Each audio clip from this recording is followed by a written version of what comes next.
हुजूर रव्वा के हवाले से एक नज़्म पेश करता हूँ कि इरफान की बारिश होती थी दिन रात हमारे रव्वा में।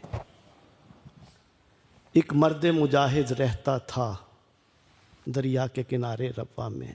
बहलाते हैं सहलाते हैं एक नशा सा दे जाते हैं, वो दिन जो दिसंबर के हमने मिलजुल के गुजारे रव्वा में। जब माह दिसंबर आता है फिर एक तमन्ना जागती है, ऐ काश वो फौजों का मालिक फौजों को उतारे रव्वा में। और हुजूर फैज़ान है तेरा चारों तरफ, परवाज़ है मशरिक़ मगरिब में। फैज़ान है तेरा चारों तरफ, परवाज़ है मशरिक़ मगरिब में। दिन रात दुआएं करते हैं वो तुझको उतारे रव्वा में। और ऐ इब्ने मसीहा मानता हूँ सब दुनिया है बीमार पड़ी।